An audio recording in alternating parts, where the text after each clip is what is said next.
We all know the story of Abraham, the father of nations. Or we think we do. The story is Isaac and Ishmael. But what if that's only 2/3 of the story? The Bible records that after Sarah died, Abraham took another wife who bore him 6 more sons. These weren't footnotes in history. Their descendants gave refuge to Moses and are named in prophecies about the end of the world. So how could a woman who mothered nations and her 6 sons be almost completely erased from our memory?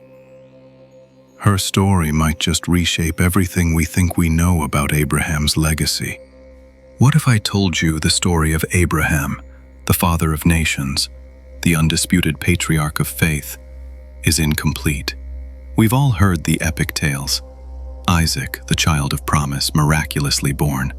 Ishmael, the firstborn, sent into the vast, echoing wilderness, blessed but separate. 2 sons, 2 destinies, 2 foundational narratives that have shaped religions and nations for millennia. Or so we believe. But buried deep within the quieter corners of Scripture, a name whispers barely heard. A woman scarcely remembered, yet a wife, a mother, a matriarch of nations herself. Her name is Keturah. Who was she? How could a woman, who bore Abraham 6 more sons, yes, 6, be almost entirely erased from our collective memory? Imagine the dusty tents, the flickering firelight, and the quiet dignity of a woman whose children would shape empires, birth diverse tribes, and echo through the ancient world. Yet, her story is rarely told. Look with me at Genesis 25, 1-6. It's barely a breath. Abraham took another wife, and her name was Keturah. That's it. No angelic pronouncements, no dramatic encounters, just another wife. Yet, from her womb came Zimran, Jokshan, Medan, Midian, Ishbak, and Shua. 6 sons who would grow to form tribes, peoples, entire civilizations. Consider the Midianites, who gave Moses his wife and a safe refuge after he fled Egypt. Or the Queen of Sheba, whose very existence hints at the power and reach of Keturah's descendants. Why does the Bible name her, only to move on as if she were a mere footnote, a closing thought in Abraham's vast ledger? Could understanding her story reshape not only how we view Abraham's expansive legacy, but even God's incredible, all-encompassing plan for the nations? This isn't just about recovering a name. It's about rediscovering a legacy that might just change everything. So why is a woman who birthed so many nations barely mentioned in Scripture? And what mystery is hidden within a single short verse? Remember that single quiet verse? Abraham took another wife, and her name was Keturah. Simple, clear. Or is it? Just a few centuries later, another passage, in 1 Chronicles 1 verse 32, refers to these same sons, listing them as the sons born to Keturah, Abraham's concubine. Concubine. Suddenly the clarity fractures. Wife versus concubine.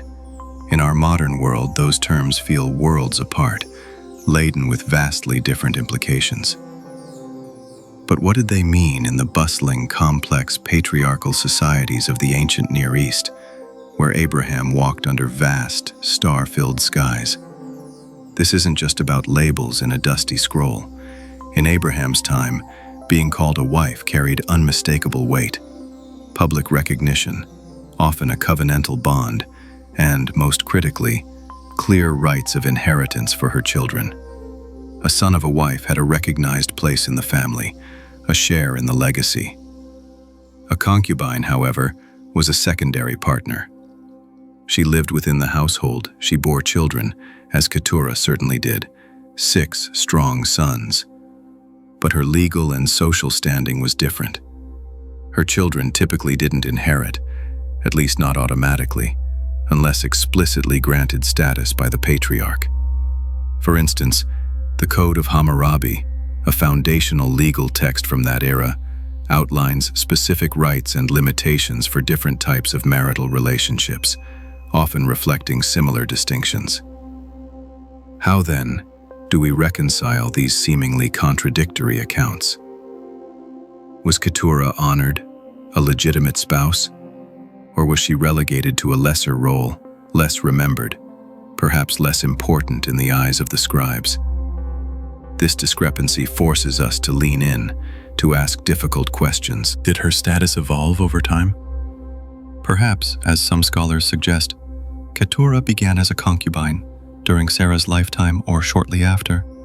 Her status later elevated to wife out of affection or necessity, with Genesis reflecting her final designation and Chronicles her original role.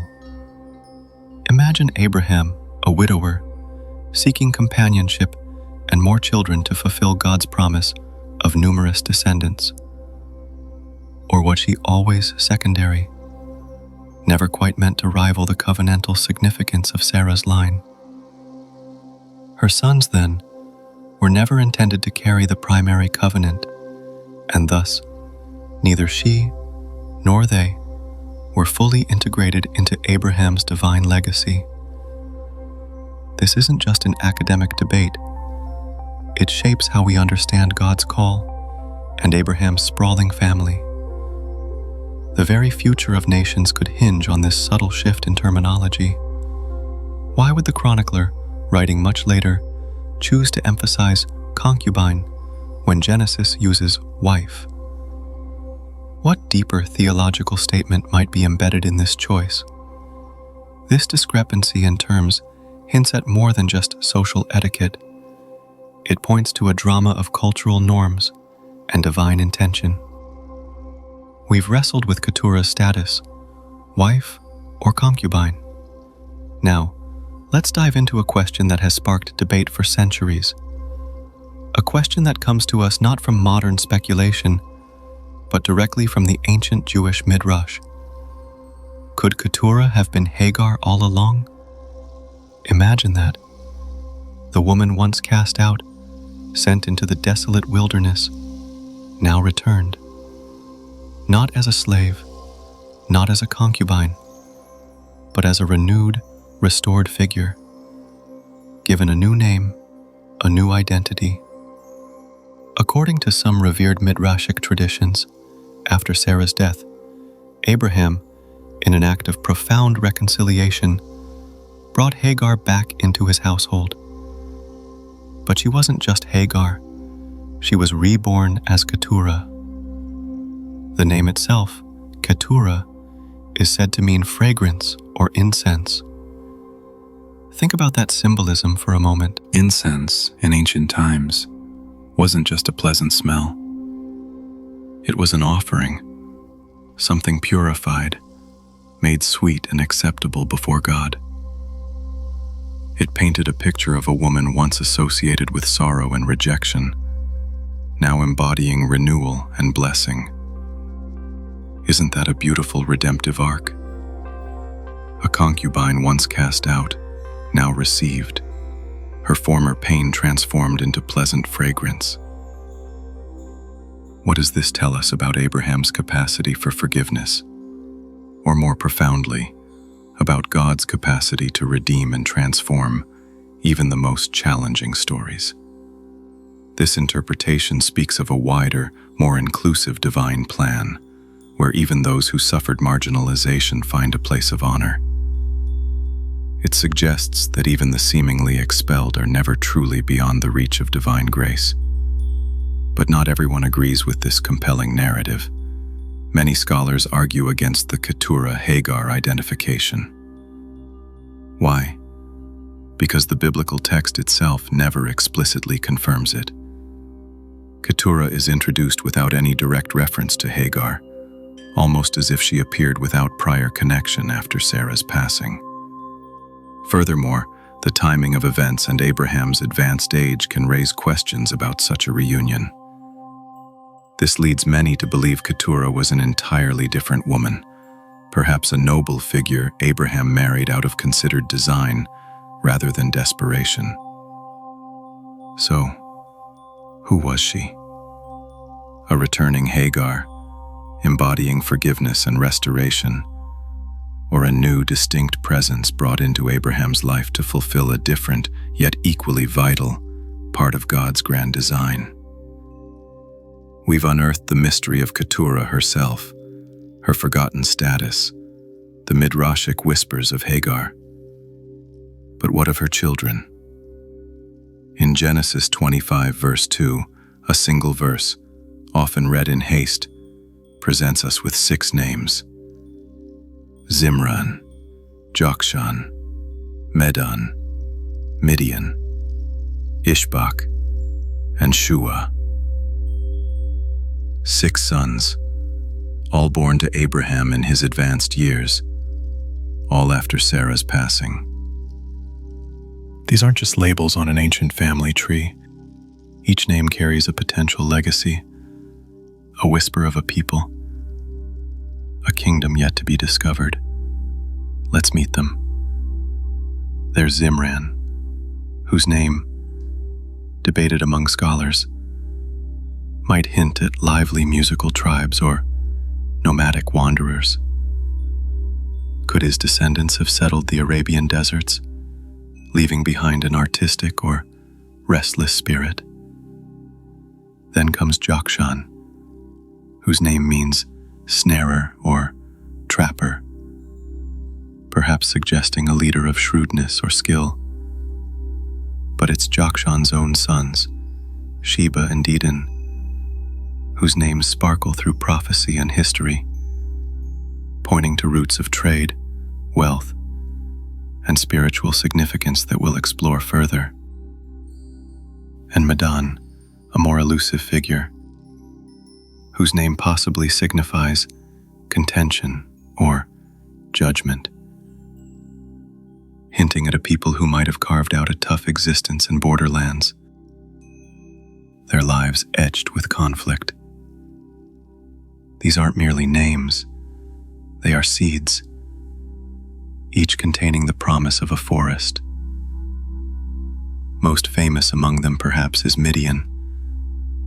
His name, often associated with strife, brings to mind the Midianites, who dramatically intertwine with Israel's story, famously hosting Moses himself. Ishbak, whose name could mean he releases, remains largely a mystery. Did his tribe migrate far to the east, melting into larger federations? And finally, Shua, suggestive of wealth or prosperity, whose descendants might have been masters of commerce or builders of prosperous settlements. While none of these sons inherited the direct covenantal promise that flowed through Isaac, Abraham did not send them away empty-handed. Genesis 25 verse 6 tells us, Abraham gave gifts to the sons of his concubines, and while he was still living, he sent them away from his son Isaac, eastward, to the land of the east. This wasn't a rejection. It was a deployment, a strategic scattering. These names are not just a list. They are the starting point for an incredible journey across the ancient world, where each son left an indelible mark. If one of Keturah's sons left an unmistakable mark on biblical history, it was Midian. While his brothers scattered into desert sands, Midian's name didn't just echo through genealogies. It carved out a story central to Israel's narrative, intersecting directly with the life of Moses. Imagine Moses, a fugitive. He's left the opulence of Pharaoh's court, the bustling streets of Egypt, and finds himself alone, a murderer in the wilderness. He seeks refuge far from the familiar landscapes of Canaan, finding solace among the rugged, sun-baked hills of Midian. Here, in the unlikeliest of places, a new chapter of his life begins.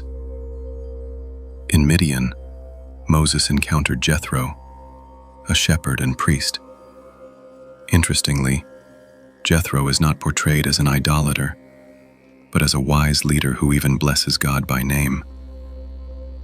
Could it be that the Midianites, descendants of Keturah, preserved ancient threads of Abrahamic wisdom, a distant echo of the one true God? Moses married Zipporah, Jethro's daughter, binding his life to this lineage, to this forgotten branch of Abraham's family tree. And it was here, on Midianite soil, near Mount Horeb, also known as Mount Sinai, that the famous burning bush appeared. The very ground Moses stood upon was holy, and it was there that God called him to lead Israel out of bondage. The birthplace of Israel's destiny was not in Egypt, nor in Canaan, but in the land of Midian, among Keturah's children. How profound is that connection? A shared heritage shaping salvation history. Yet, this fraternal connection didn't last. As the Israelites journeyed through the wilderness, the Midianites later led Israel into idolatry and pagan worship, leading to fierce military confrontations, as recounted in the Book of Numbers. How could a people who once harbored Moses, whose priest, Jethro, counseled him, later become such bitter adversaries? This paradox, family turned foe, underscores the complex and often painful tapestry of ancient kinship and faith. It makes you wonder, how often do our closest relations become our fiercest opponents? From the cradle of Moses' calling to the fires of Midianite war, the story of Midian is deeply contradictory, rich in both kinship and conflict. But what of Keturah's other sons? Their legacies await exploration. We've glimpsed Midian, his story etched in the very genesis of Israel's journey. But among Keturah's sons, another, Jokshan, stands out. Not just for himself, but for his own remarkable lineage, Sheba and Dedan. These aren't obscure names. They echo like desert winds through the canyons of history, whispered in ancient trade routes and even in prophetic texts. Imagine caravans laden with exotic spices, shimmering gold, and precious frankincense, traversing endless sands under a blazing sun. This was their world. Sheba. The very name evokes images of immense wealth and profound wisdom. Most famously, Sheba is tied to the legendary queen who journeyed to King Solomon. Picture her, magnificent, trailing a procession of camels laden with gold, spices, and precious stones, seeking to test Solomon's famed wisdom with hard questions. Was this not a reconnection of Abraham's lines? Her kingdom, debated by scholars, is often placed in southern Arabia, what is now modern Yemen, or even stretching into Ethiopia, a realm renowned for its control of the invaluable incense trade. Her visit wasn't merely a royal exchange. It was a testament to a strategic, prosperous civilization built on trade and intellect. Then there's Dedan, often mentioned alongside Sheba, though perhaps less known to general audiences. Dedanites were the masters of critical caravan routes stretching across northern Arabia. Imagine them navigating vast, unforgiving deserts, connecting the mighty empires of Mesopotamia in the east with Canaan and Egypt to the west. They weren't just merchants, they were cultural intermediaries, gatekeepers of knowledge and goods, funneling the luxuries of Asia and Africa into the heart of the ancient world. Their wealth, like Sheba's, was legendary, fueled by frankincense and myrrh, spices, and exotic silks. These sons of Keturah didn't just trade, they built bridges between cultures and laid foundations for future kingdoms. But has history truly preserved their legacy, or only hinted at it? We've traced the monumental impact of Midian and glimpsed the legendary wealth of Sheba and Dedan. But let's zoom out for a moment to grasp the sheer scope of Abraham's final act concerning these sons. Genesis 25:6, that frequently overlooked verse, records a pivotal decision. Abraham gave gifts to the sons of his concubines, and while he was still living, he sent them away from his son Isaac eastward to the land of the east. Eastward. This direction, so simple, yet so profound. It wasn't arbitrary. It was a calculated, strategic move by a patriarch who understood the vastness of God's promise.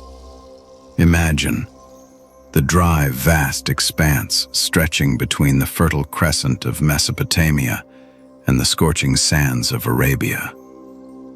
This was the land of the East, a crucible where diverse cultures met, clashed, and merged.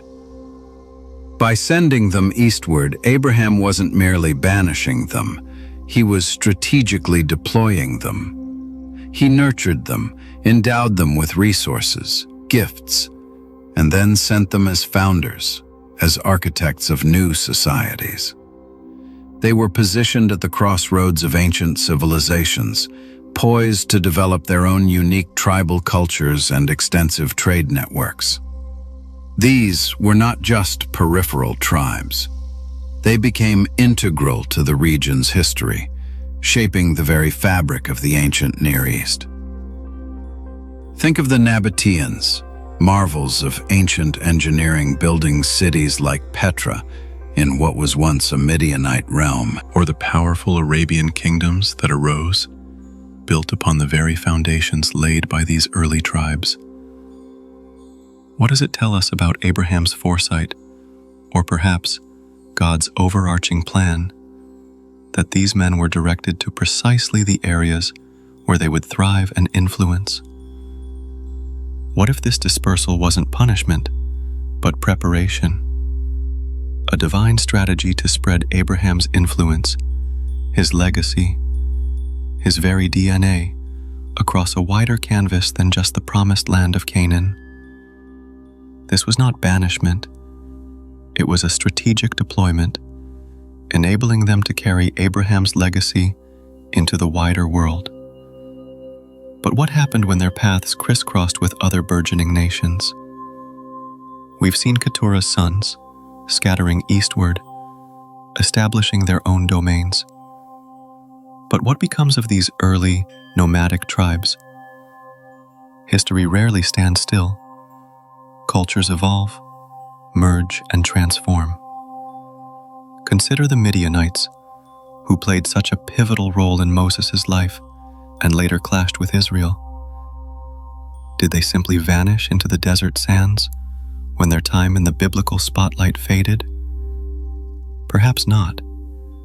There's a fascinating theory, supported by a growing body of archaeological and historical evidence, suggesting a powerful link between the ancient Midianites and a later, even more spectacular civilization, the Nabateans.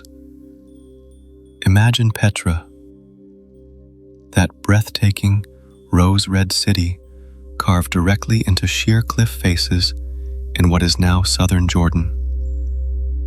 Its intricate facades, its ingenious water systems, its position as a crossroads of ancient trade routes, these were the creations of the Nabateans, who flourished centuries after the Midianites. Were they their cultural, perhaps even genetic, descendants? Geographically, the Nabatean kingdom rose to prominence in regions that had strong historical links to Midianite tribes. Both peoples were masters of the desert, skilled in trade, and knew how to extract resources from seemingly barren lands. Archaeological discoveries in areas like ancient Midian have revealed pottery styles and certain cultural practices that bear striking resemblances to early Nabatean artifacts. This suggests a continuum, a slow assimilation over centuries, where Midianite tribal networks may have merged with evolving Nabatean society, trading partners becoming intermarried, and traditions blending into new cultural forms. What an incredible thought that Keturah's lineage through Midian might be etched into the very stones of one of the ancient world's most enduring wonders. If this connection holds, Keturah's legacy is etched not just in ancient texts, but in monumental, rock-hewn cities. But what more do these forgotten names whisper to us across the millennia?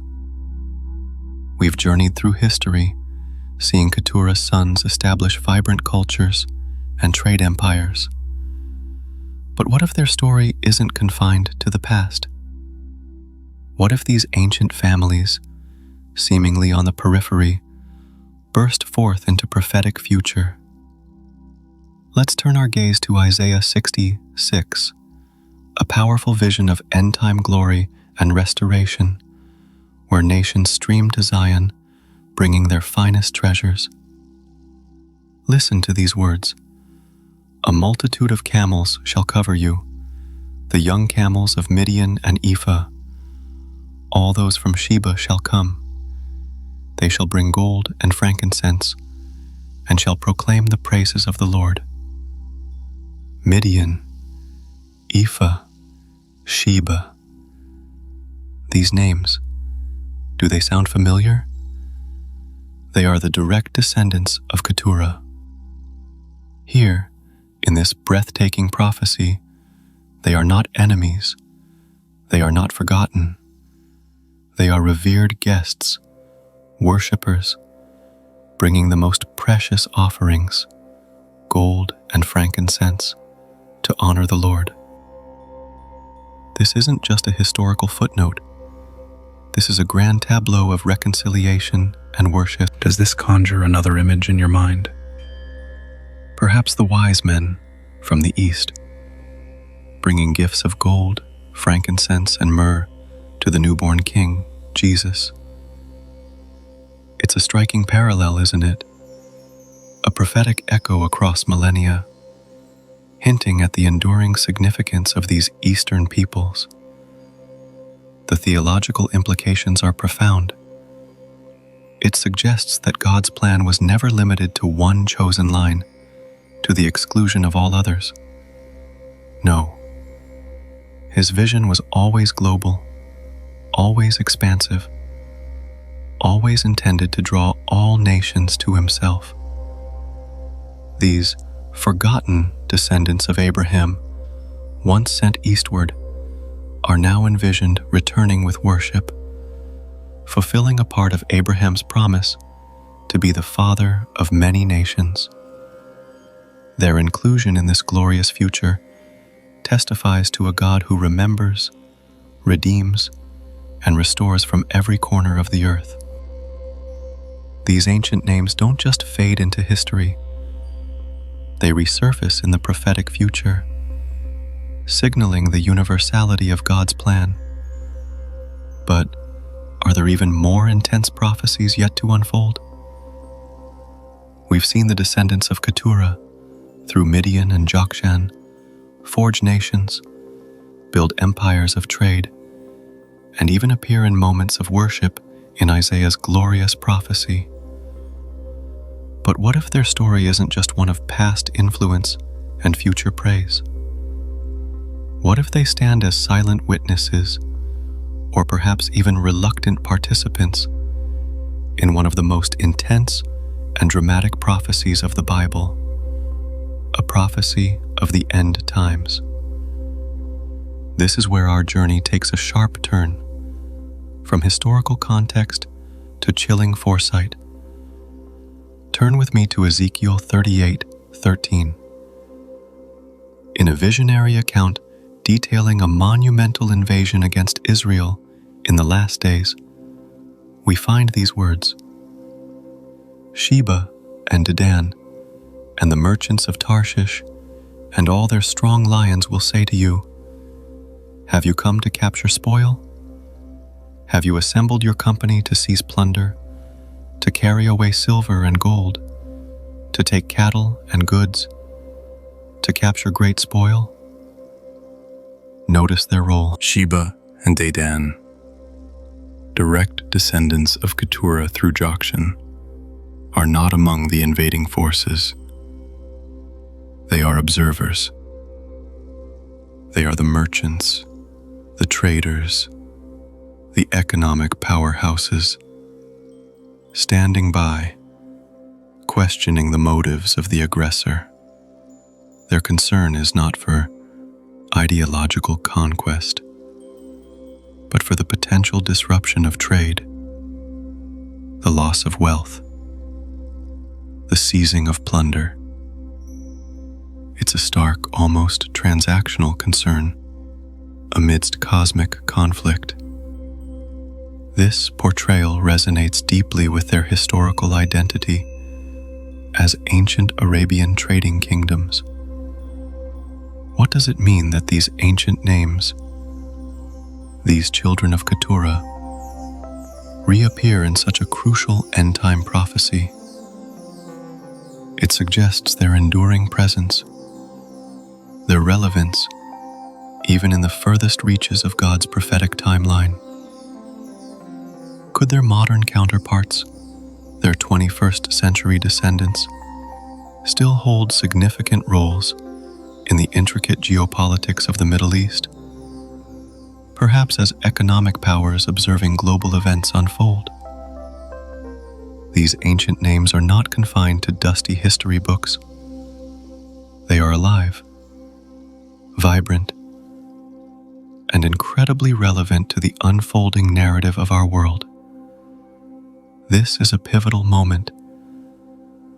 Keturah's descendants aren't just observers.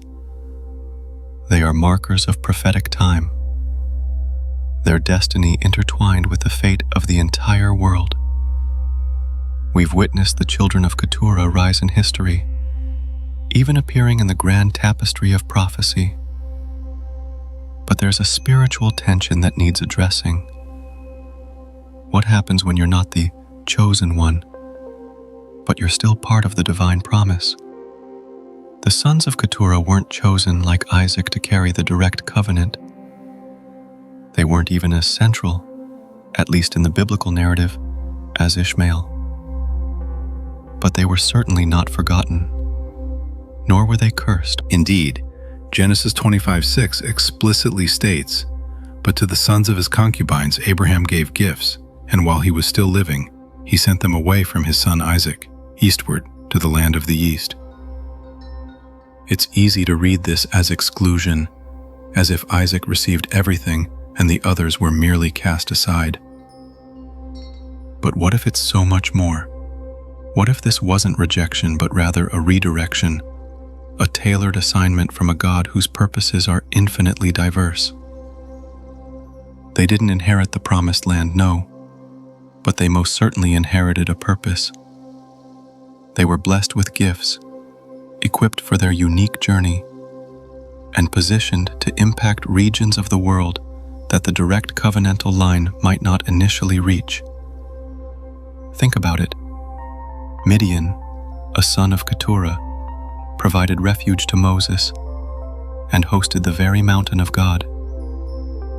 Sheba, a grandson, brought gold and incense to honor Solomon's wisdom, foreshadowing the Magi.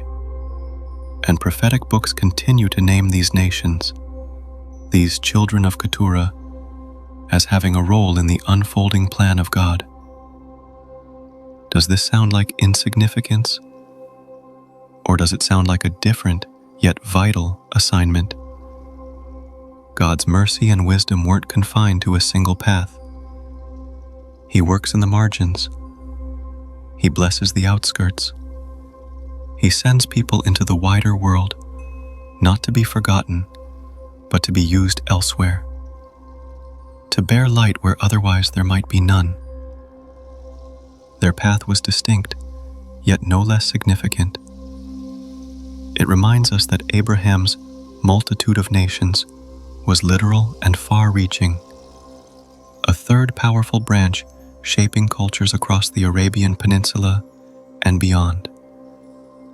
This broader understanding compels us to consider how these distinct but interconnected lineages of Isaac, Ishmael, and Keturah form the complex, often volatile, yet undeniably intertwined fabric of the modern Middle East. Can we truly understand today's conflicts without appreciating these ancient roots? We've traced the sprawling family tree of Abraham, recognizing the diverse impact of Isaac, Ishmael, and Keturah's children. But it would be disingenuous to ignore the shadows this family history casts, shadows that, to this day, fall across the geopolitical landscape of the Middle East. At the heart of it all lie ancient conflicts that have shaped destinies. Think of Isaac and Ishmael. Their diverging paths became prototypes for deeply rooted tensions. The narrative of Hagar and Ishmael's expulsion created a chasm that has resonated for millennia, a sibling rivalry that echoes in modern-day strife. Then there are the Midianites. Remember their complex relationship with Israel? A haven for Moses, yet later, they became bitter enemies. This oscillating relationship, from kinship to profound animosity, serves as a stark reminder of how quickly family bonds can devolve into cycles of violence. Do these deep, ancient divisions inevitably lead to modern conflicts? Or can understanding their origins offer a pathway to peace? If we acknowledge this profound, shared, and often painful heritage, could it be the first step towards reconciliation? Could recognizing the common patriarch, Abraham, become a unifying force rather than a dividing line? We've come face to face with the ancient roots of modern conflicts, recognizing the family dramas of Isaac, Ishmael, and even the Midianites echoing through history. But what if understanding those roots offers us not just insight into the past, but a profound key to the future? What if the path to reconciliation lies not in ignoring these divisions, but in acknowledging a truth often overlooked? The profound, shared heritage that binds all descendants of Abraham. This is where Keturah rises in significance. She becomes a symbol of forgotten connection, a quiet yet powerful bridge. Her children demonstrate that God's plan was always vaster than any single path. They are a testament that different journeys and destinies do not negate God's overarching, inclusive purpose. To acknowledge this shared lineage is to see the humanity in the other, to realize that ancient grudges are not the final word. The hope for resolving today's conflicts begins with this recognition, that we are all, in a profound sense, children of Abraham. Can we dare to imagine a world where this shared ancestry becomes a foundation for dialogue, understanding, and ultimately, reconciliation? We've embarked on an extraordinary journey, unearthing the forgotten story of Keturah and her sons. This ancient narrative resonates deeply today because the family of Abraham, in all its complexity, continues to live, breathe, and interact in our modern world. Keturah's descendants persist, a silent undercurrent in the geography and tribal identities of today. Archaeological discoveries confirm they were not ephemeral tribes, but significant peoples who contributed to the rich tapestry of the ancient Near East. Modern genetic studies, too, hint at the deep, shared ancestry that binds diverse populations, a testament to the fact that bloodlines intertwine and persist in astounding ways. This journey invites us to reevaluate our notions of chosenness. It challenges the idea that significance belongs only to the spotlight. Instead, it whispers of a God whose purposes are so vast that even the unchosen paths are essential threads in his magnificent tapestry. Every person, every people, has a unique role, a divine assignment. And isn't that a profoundly hopeful message for a world so often fixated on division? To realize that our paths, however seemingly disparate, are all part of an interconnected, divinely orchestrated story. So now the question is not just what you've learned, but what you will do with this knowledge. How does this rediscovery of Keturah change your personal understanding of God's character, his plan for many nations, and your own place within his grand narrative? We invite you to share what new insights have resonated with you in the comments below. Your reflections can spark further discovery for others. If this journey has enlightened you, please consider giving this video a like and subscribing to our channel for more explorations into the less traveled paths of history and prophecy. And crucially, share this video with anyone who might benefit from seeing the vast, inclusive heart of God revealed through these ancient tales.